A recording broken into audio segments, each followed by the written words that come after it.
আচ্ছা, আমি professor doctor Mohammad Yunus, আপনি আগেই বলেছেন জনাব তারেক রহমানের সাথে সাক্ষাৎ করার কথা, তার কথা আছে, কিন্তু তার আগেও আমরা চেথাম হাউসে যার যে ইন্টারভিউ দেখলাম, সেই ইন্টারভিউতে দেখলাম যে তিনি বলছেন যে নির্বাচিত সরকার এলে তিনি থাকবেন না, এটা তিনি জোর দিয়ে বলছেন।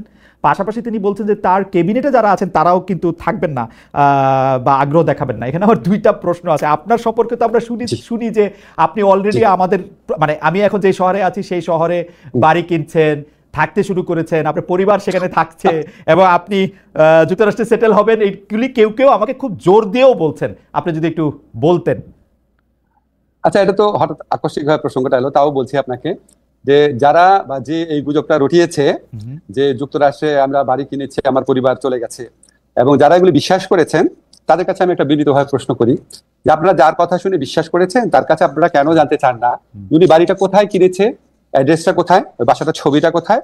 আপনি আমেরিকাতে আছেন অনেকদিন ধরে, আপনি জানেন আমেরিকায় যদি কেউ কোনো প্রপার্টি ওন করে, ফ্ল্যাট হোক, জমি হোক, আমি বা আমার স্ত্রী বা আমার পরিবারের সদস্য, এটা পাবলিক ডকুমেন্ট। পাবলিক ডকুমেন্ট না হলেও আপনি পেইড যে সার্ভিস প্রোভাইডার আছে তাদের কাছ থেকে যে কোনো ভাবে এটা জানা সম্ভব। সম্ভব কিনা বলে? রাইট, সম্ভব, একদমই সম্ভব। তো যারা লুকানো সম্ভব না স্যার, আমেরিকা প্রপার্টি করে লুকানো সম্ভব না। জি জি, যারা এই মিথ্যা, যারা খালেদ একটা মিনিট, যারা এই মিথ্যাচারটা করেছে এবং যারা এটা এই মিথ্যাচারে বিশ্বাস করেছেন তাদের কাছে আমার কয়েকটা কথা আছে। আপনারা নিশ্চয়ই জানেন যে কারো সম্পর্কে সম্পূর্ণ মিথ্যাচার করা, চরিত্র হরণ করা, দোষারোপ করা, এটা ইসলামের দৃষ্টিতে মহাপাপ। এবং আপনি এই মহাপাপটা যারা করলো তাদের কাছে এটা প্রমাণ না, যদি আপনি এই মহাপাপীর কথা প্রচার করেন বা শেয়ার করেন আপনিও মহাপাপ করছেন। ঠিক আছে? আল্লাহর ভয় করেন। আপনাদেরকে আমি গ্যারান্টি দিচ্ছি যে আমেরিকাতে আমার কোনো প্রপার্টি নাই, আমেরিকাতে আমার পরিবারের কারো কোনো প্রপার্টি নাই, আমাদের কোনো ব্যাংক অ্যাকাউন্ট নাই, কিচ্ছু নাই। কিন্তু আপনাদের কাছে আমার এক্সপেকটেশন হচ্ছে যে বা যারা মিথ্যাটা রটিয়েছে তাদেরকে বলবেন প্রমাণ দিতে, 1 নাম্বার। 2 নাম্বার হচ্ছে বাংলাদেশে তো আমার বাচ্চারা স্কুলে পড়ে, ঠিক আছে?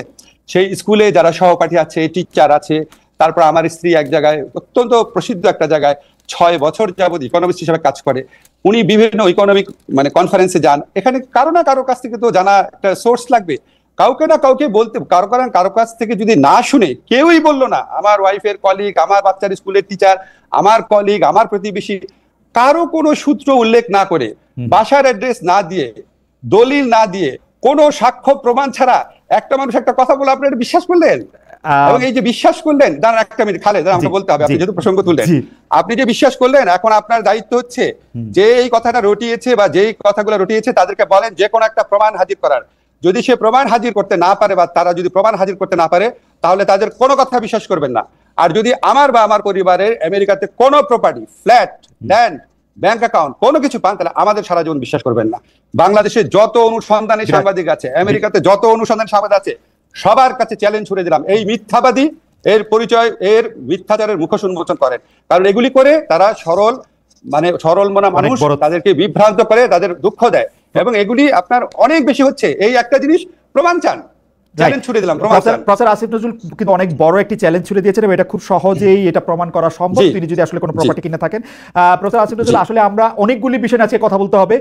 আপনাকে আমরা পেয়েছি, সেজন্য আবার একটু দেরিও হয়েছে, সেজন্য অনেকগুলি বিষয় নিয়ে কথা বলতে হবে। আমি যেহেতু প্রসঙ্গটা উঠলো, অনেকে বলছে যে আপনি সবার আগে বোধহয় আপনি এই কথাটি তুলেছিলেন যে যারা রাষ্ট্রীয় ক্ষমতায় বা দায়িত্বে থাকে তাদের সম্পদের হিসাব দেওয়া উচিত।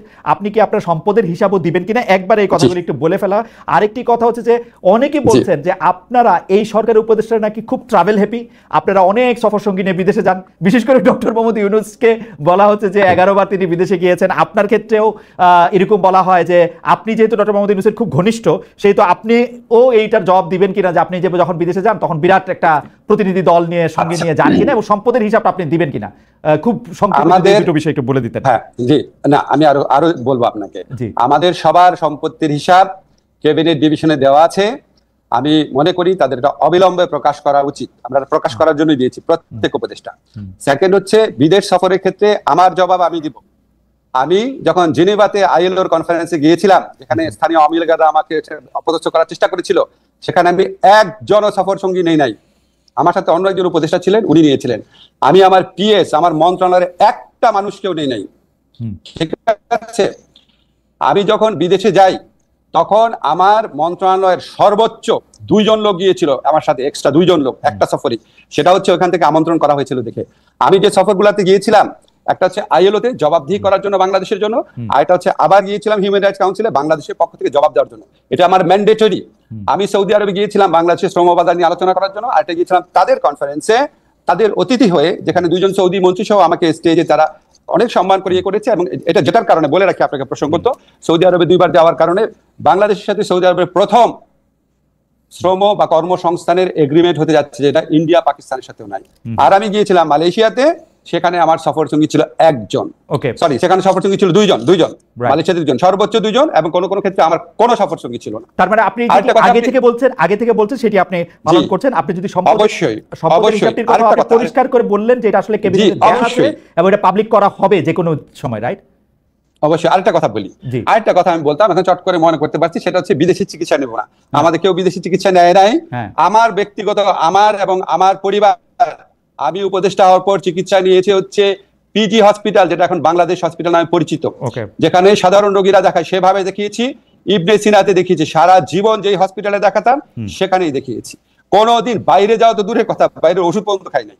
ওকে, প্রফেসর নজরুল, আমরা একদম এর পরের যে আবার প্রসঙ্গটি যেতে চাই সেটি আবার লন্ডনে প্রফেসর ডক্টর মোহাম্মদ ইউনূস আমাদেরকে মানে একটা প্রশ্নের জবাবে উনি এরকম সংস্কারের বিষয়টি কেন নির্বাচিত প্রতিনিধিদের কাছে ছাড়ছেন না বা ছাড়া হইতেছে না, এরকম একটা প্রশ্নের জবাবের এক পর্যায়ে তিনি বলছেন ভোটাররা আসলে কার কি বক্তব্য আছে, কি আছে সেগুলি জানতে চায় না, তারা শুধু বুঝতে চায় কে তাকে বেশি টাকা দেবে তাকেই ভোটটা দেয়। স্যার, আপনি এইটা দেখছেন কিনা যে এইটা কিন্তু আসলে সত্যি সত্যি ডক্টর মোহাম্মদ ইউনূস বলছে? টু মাই আটার সারপ্রাইজ। আপনার মন্তব্য একটু শুনতে চাই। না, এটার মধ্যে আমি একটু যোগ করে রাখি স্যার, যে আমার কাছে মনে হয় কিন্তু তিনি মিথ্যা বলেন নাই, কিন্তু কথাটা একটু হাসিনা-এস্ক হয়েছে, শেখ হাসিনার মতো হয়েছে। না, আমি আপনাকে বলি, স্যারের কথাটা সীমিত ক্ষেত্রে সত্যি, কোন কোন ভোটারের ক্ষেত্রে এটা সত্যি, কিন্তু সিংহভাগ ভোটারের ক্ষেত্রে এটা সত্যি না।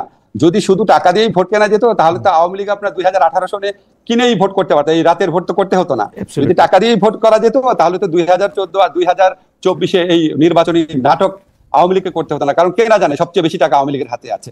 স্যার তো সীমিত ক্ষেত্রে বলেছে, সীমিত ক্ষেত্রে কোনো কোনো ভোটারকে হয়তো করা যায়, ভোট ব্যাংক আছে আমাদের এখানে, আপনি জানেন তো সত্যি, সেটাকে হয়তো একটু স্যার জেনারেলাইজ করে ফেলেছে, এটা হয়তো একটুখানি আপনার কনফিউশনে তৈরি করেছে। আরেকটি বিষয় আপনার সাথে নামের সাথে জড়িত, কিন্তু আমি বিষয়টাকে আরেকটু অন্যভাবে প্রশ্ন করতে চাই। আমরা দেখেছি যে গত সরকার ক্ষমতাচ্যুত হওয়ার পরে আমরা ভারতের সাথে বিভিন্ন বিষয়ের যে চুক্তিগুলি রয়েছে সেই চুক্তিগুলি জনসমক্ষে আসবে, সেটা আমরা চেয়েছিলাম, অনেকে চেয়েছিল যে সেই চুক্তিগুলি বাতিলও করা হবে, কিন্তু সেই চুক্তিগুলি বাতিল করা হয়েছে বলে একটিও আমি শুনি নাই, জনসমক্ষেও আসে না। এটার কারণ কি? অনেকে বলে থাকেন এর জন্য নাকি আপনি একজন নিয়ামক, কারণ আপনি ভারতের একজন পরীক্ষিত বন্ধু। আমি স্যার আপনাকে বলতে পারলাম না, কিন্তু অনেকে এটাও বলে। যাই হোক খালেদ, আমি আপনাকে জিজ্ঞেস করি, আপনি কি 15 বছর এই কথাটা শুনেছেন যে আমি পাকিস্তানের দালাল, আমি আইএসআইয়ের এজেন্ট? প্রচন্ড ভাবে শুনেছেন না? আমি রাজাকার, ছাত্রলীগ মিছিল করেছে আমাকে ধাওয়া করে পাকিস্তানে পাঠিয়ে দিবে, অনেকবার তো শুনেছেন অনেক কিছু। হ্যাঁ, এখন বললাম যে এটা তো আপনার কিছু মানুষ এত সরল প্রকৃতি, তাদের কোনো একটা মানুষ অনেক একটা কিছু বললো সাথে সাথে বিশ্বাস করা শুরু করে, আমাদের বৈশিষ্ট্য। কিন্তু বাংলাদেশের ম্যাক্সিমাম মানুষের বুদ্ধিমত্তা অত্যন্ত প্রখর, তারা এইসব প্রচারণা কান দেয় না। আপনার নিশ্চয়ই মনে আছে, আমি ক্ষমতাসীন হওয়ার পর আমাদের এই সরকার দায়িত্বে আসার পর, আমার দায়িত্বে আসার পর ভারতীয় পত্রপত্রিকায় বরং আমাকে নিয়ে অপপ্রচার করা হয়েছে, যে লস্করে তৈয়বার জিনিসটা সম্পূর্ণ অপপ্রচার, কি জঘন্য অপপ্রচার করা হয়েছে। তো এটা আপনার এতই হাস্যকর। এখন আপনার মাঝে মাঝে আমাকে ধরেন লোকজন বলে কি, ভাই আপনি এগুলি প্রশ্ন উত্তর দেন না কেন? খালেদ, আমাকে একটা সেকেন্ড বলতে দিন। দেখেন, আপনি যখন রাস্তাঘাটে হাঁটবেন, আপনি মাঝে মাঝে কিছু ভিখারিকে দেখেন না, ময়লা হাতে নিয়ে হাঁটে, থুতু মারে লোককে, ময়লা ছুঁড়ে মারে, আপনি কি তাকে কনফ্রন্ট করতে যান নাকি আপনি একটু একটু দূরে দূরে সরে থাকেন? তো এই সমস্ত কথাবার্তা যারা বলে তাদেরকে আমি ওই ধরনের আবর্জনা ছুঁড়ে মারা, যে নোংরা যা থাকা, যে আপনার যে রাস্তার মধ্যে, আমার কাছে মনে হয় কি, যে বাংলাদেশের হয়তো খুব বেশি হলে আমার যারা ফলোয়ার আছে, ভক্ত আছে, বা আমাকে যারা ভালোবাসেন, তাদের মধ্যে হয়তো 10% মানুষ যারা খুবই সরল মনা, খুব গভীরভাবে চিন্তা করে না, তারা হয়তো তাদেরকে প্রভাবিত করতে পেরেছে, কিন্তু 90% মানুষের মনে এগুলি হাস্যরস ছাড়া কিছু উদ্রেক করে না। আর ভারতের সাথে চুক্তি, আপনাকে আমি বলি, এটা অবশ্যই প্রকাশ করা উচিত। এখন ধরেন চুক্তিগুলো তো হয় পররাষ্ট্র মন্ত্রণালয়ের মাধ্যমে, ঠিক না? এখন আপনি আপনার প্রোগ্রামে একটু পররাষ্ট্রমন্ত্রীকে বা এই দায়িত্বে যারা আছে তাদেরকে এনে জিজ্ঞেস করলে ভালো হয়। কারণ আমি আপনাকে একটা জিনিস শুধু বলি, আমরা যখন কোনো মিটিং এ বসে, খালেদা আপনি যখন ডয়েচে ভেলেতে কাজ করতেন, আপনি যখন মিটিং এ বসতেন, আপনি যে মতামতটা দিতেন সেটাই কি ডয়েচে ভেলের মতামত হতো? হতো না, ঠিক না? এখন আমার মতামত আমি দিব, একজনের মতামত আরেকজন দিবে, অনেক সময় হতো না। তো আমি আপনাকে একটা জিনিস একটু ব্যাখ্যা করে বলি। ধরেন আমি যখন ঢাকা ইউনিভার্সিটি টিচার ছিলাম, আমাদের 2-1 শিক্ষক ছিলেন ফাঁকিবাজ, ক্লাস দিতেন না। 2-1 শিক্ষক ছিলেন খাতা অনেক দেরি করে দিতেন, ঠিক আছে? তো এটা কিন্তু আমরা একাডেমিক কমিটি মিটিং এ প্রতিবারই সবচেয়ে বেশি গুলি নিয়ে আমি সোচ্চার ছিলাম, কিন্তু আলটিমেটলি দেখা যেত ডিসিশন হতো না। কেউ কেউ বলতো থাক, এত করা হওয়ার কি দরকার, থাক, আমাদের ডিপার্টমেন্টে বদনাম হয়ে থাক, এরকম করে কোনো ব্যবস্থাই নেওয়া হতো না। কিন্তু আমি তো বলে যেতাম, এখন ব্যবস্থা যে নেওয়া হতো যে না আমার ডিপার্টমেন্টে কোনো ফল্টের জন্য